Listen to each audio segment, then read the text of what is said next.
शुद्ध रूप से लिखने बोलने के साथ साथ शुद्ध शुद्ध उच्चारण करने के लिए भी सीख लिया जाता है।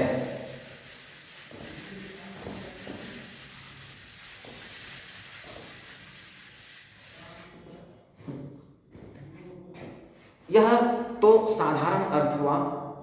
अब व्याकरण शब्द जो है, व्याकरण की उत्पत्ति जो कही जाती है, व्युत्पत्ति होती है व्याक्रियन्ते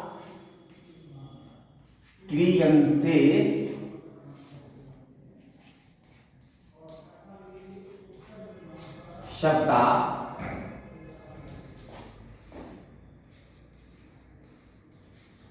अनेनेति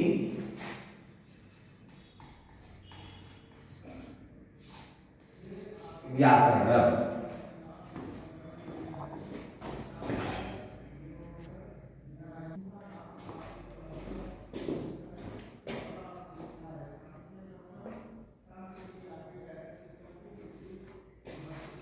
अब ये व्याकरण शब्द जो बना है, यह इसकी उत्पत्ति के विषय में व्याकरणों ने, व्याकरणाचार्यों ने कहा है कि व्याक्रियन्ते शब्दाः, यहाँ संधि है, संधि के कारण यहाँ विसर्ग का लोप हुआ है।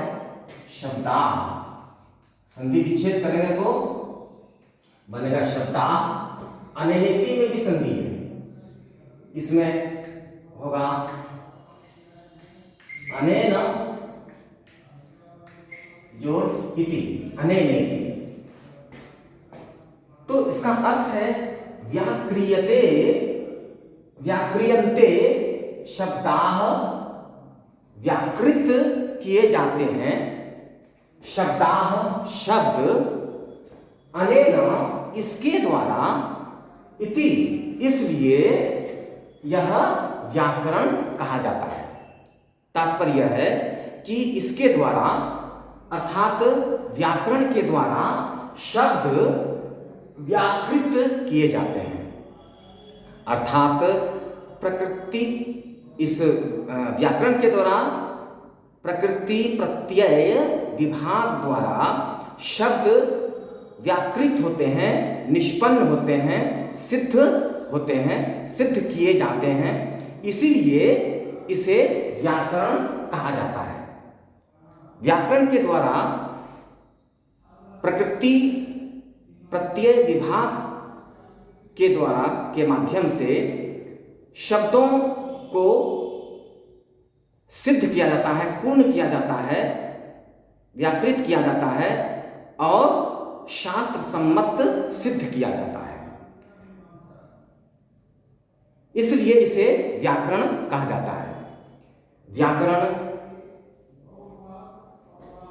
जब संस्कृत के संदर्भ में जब कभी भी हम व्याकरण का नाम लेते हैं तो हमारे समक्ष सर्वप्रथम पाणिनीय व्याकरण उपस्थित होता है।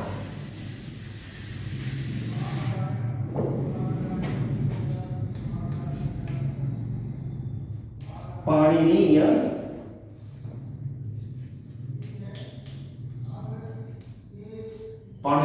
व्याकरण। जब कभी संसार में संस्कृत व्याकरण का उच्चारण करते हैं तो तुरंत हमारे समक्ष पाणिनीय व्याकरण हमारे समक्ष उपस्थित होता है। पाणिनीय व्याकरण को त्रिमुनि व्याकरण भी कहा जाता है।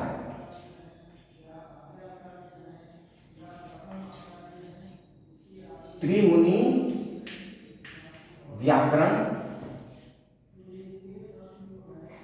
भी कहा जाता है।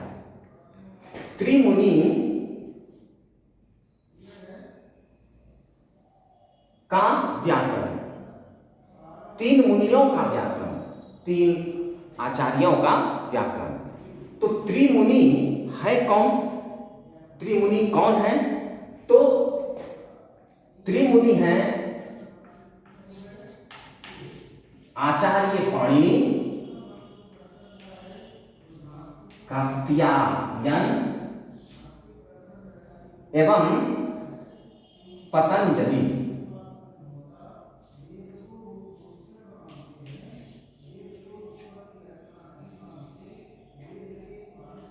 इन तीनों को त्रिमुनि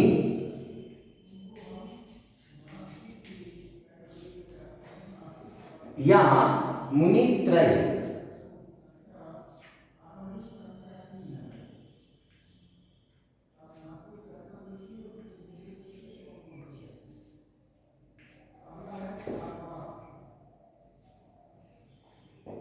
त्रिमुनि भी इन तीनों को कहते हैं, मुनि त्रय भी कहते हैं।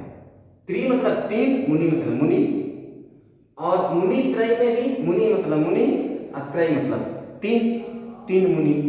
तो इन तीनों मुनियों को, आचार्यों को त्रिमुनि के नाम से संस्कृत जगत में, संस्कृत व्याकरण जगत में, संस्कृत व्याकरण जगत में, व्याकरण जगत में इन जब भी त्रिमुनि कहा जाए तो त्रिमुनि से तात्पर्य पाणिनि, कात्यायन और पतंजलि है। इन तीनों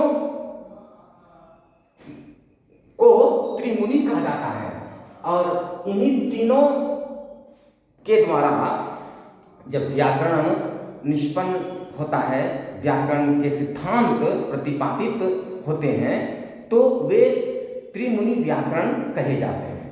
तो हम जो पढ़ेंगे ये पाणिनीय व्याकरण अर्थात त्रिमुनि व्याकरण को पढ़ेंगे। अब पाणिनि ने जो व्याकरण ग्रंथ लिखा उसका नाम है अष्टाध्यायी।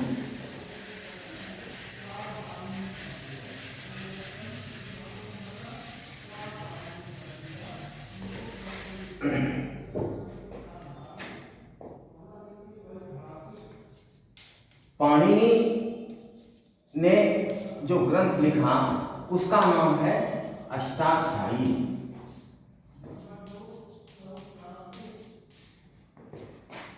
कात्यायन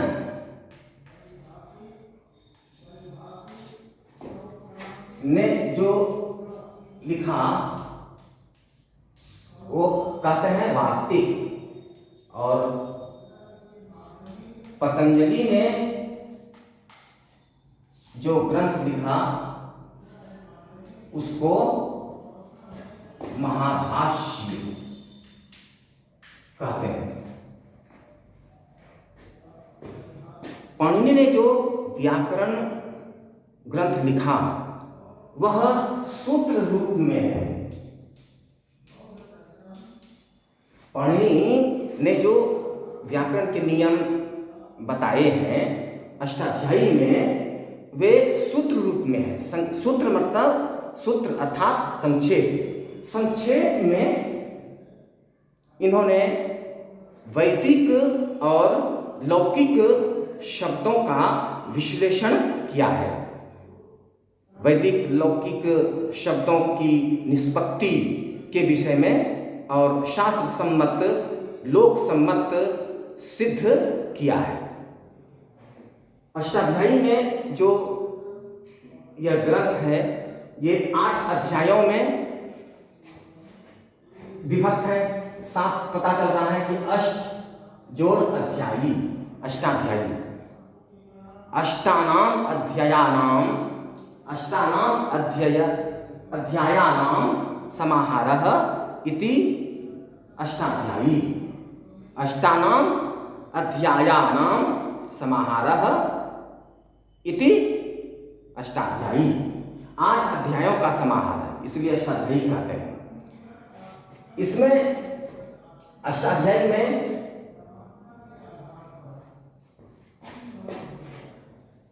8 अध्याय हैं।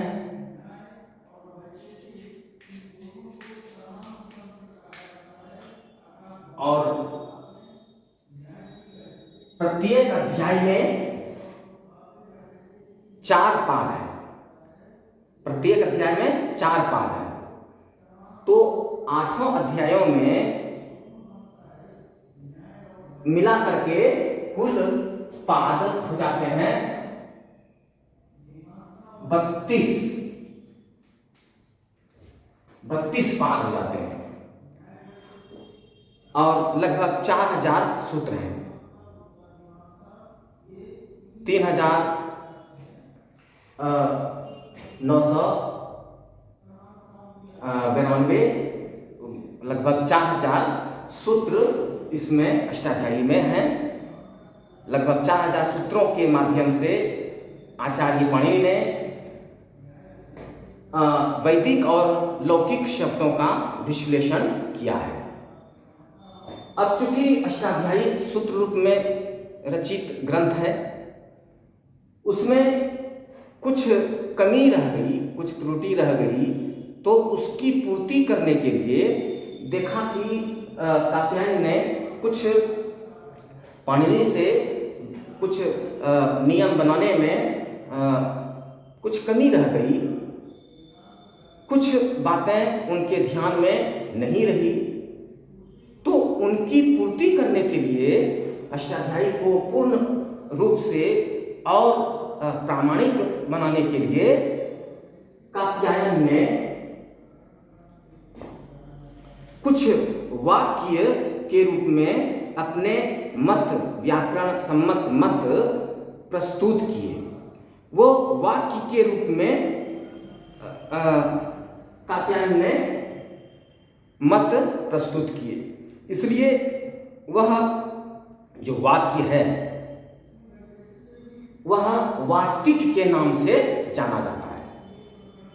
वह कात्यायन का मत जो होता है, वो उन्होंने जो पाणिनि की कमी को पूरा करने के लिए जो वाक्य उसमें जोड़े, वे वाक्य वार्तिक के नाम से जाना जाता है। इसीलिए कात्यायन को वार्तिककार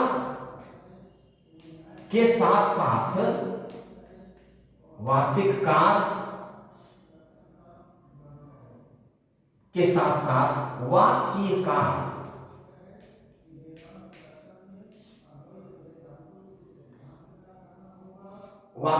भी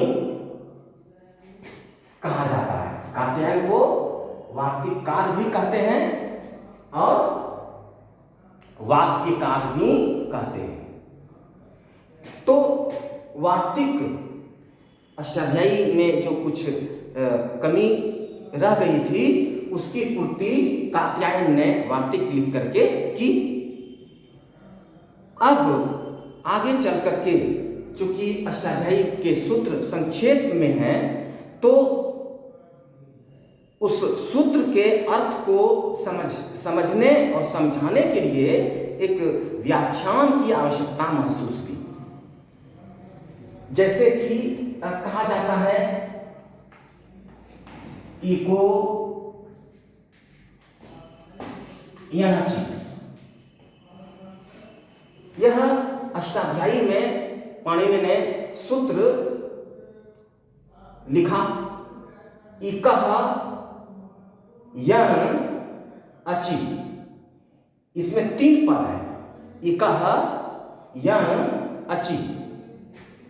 अब इकः क्या है, इसका क्या अर्थ है?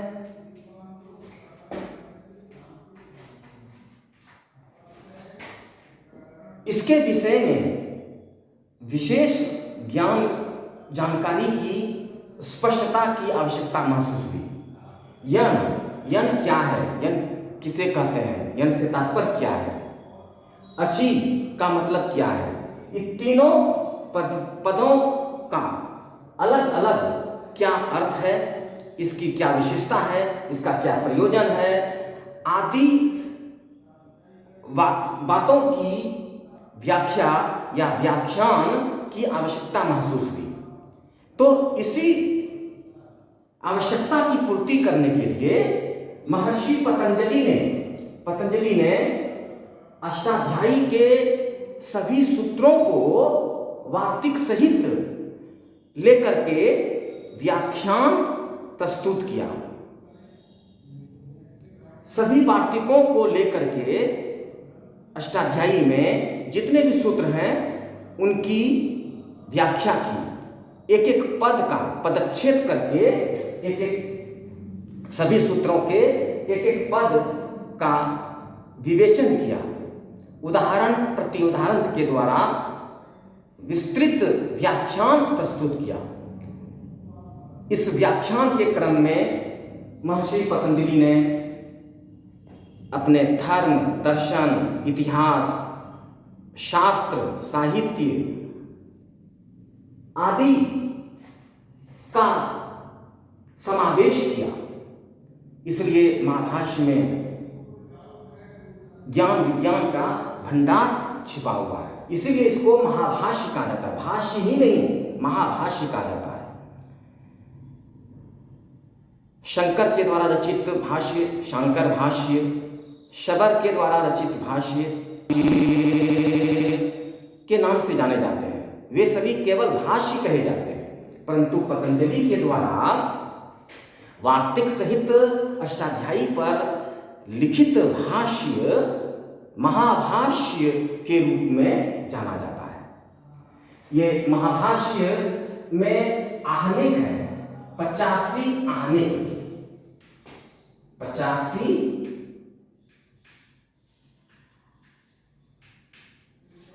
आहनिक। ये महाभाष्य 85 आहनिकों में विभक्त है। इस प्रकार हम लोगों ने देखा कि पाणिनीय व्याकरण को त्रिमुनि व्याकरण भी कहा जाता है।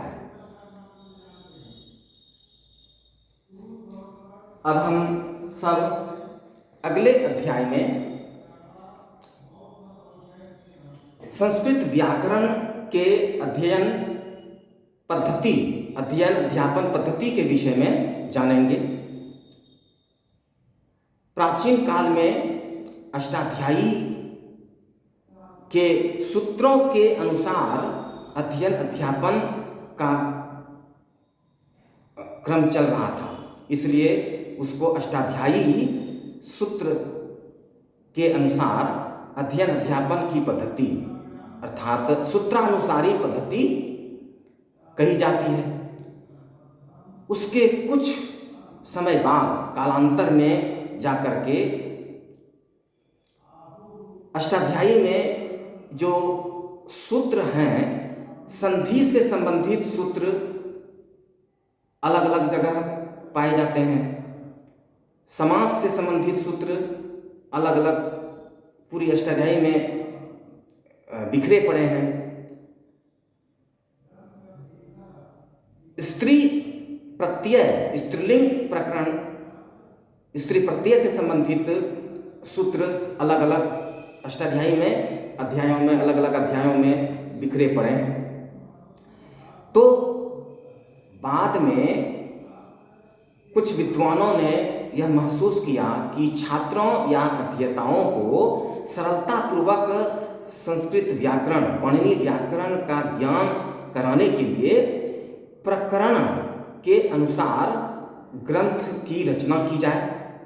संधि से संबंधित सूत्र अष्टाध्यायी में जो बिखरे पड़े हैं, सभी जगह से लेकर के एक जगह कर दिया जाए तो वो संधि प्रकरण कहलाएगा।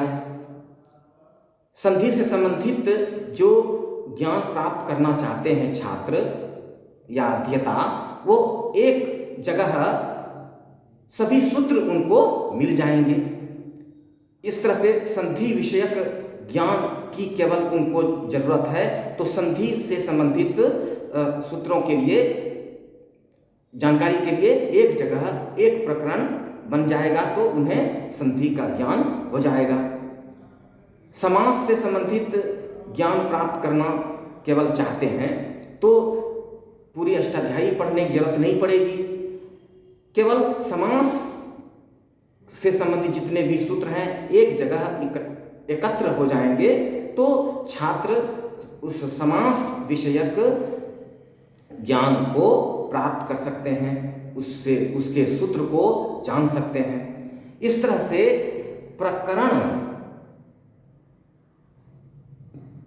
की अनुभूति हुई, प्रकरण ग्रंथ रचने की आवश्यकता महसूस हुई।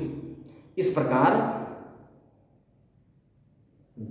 आजकल दो पद्धति व्याकरण, पाणिनीय व्याकरण पढ़ने की दो पद्धति प्रचलित है। अष्टाध्यायी क्रमानुसार, दूसरी पद्धति प्रकरण प्रक्रिया अनुसारी पद्धति, प्रकरण के अनुसार अध्ययन अध्यापन की पद्धति।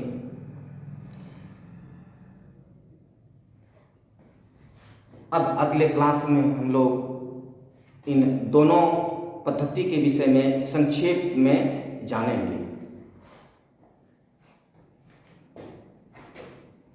धन्यवाद।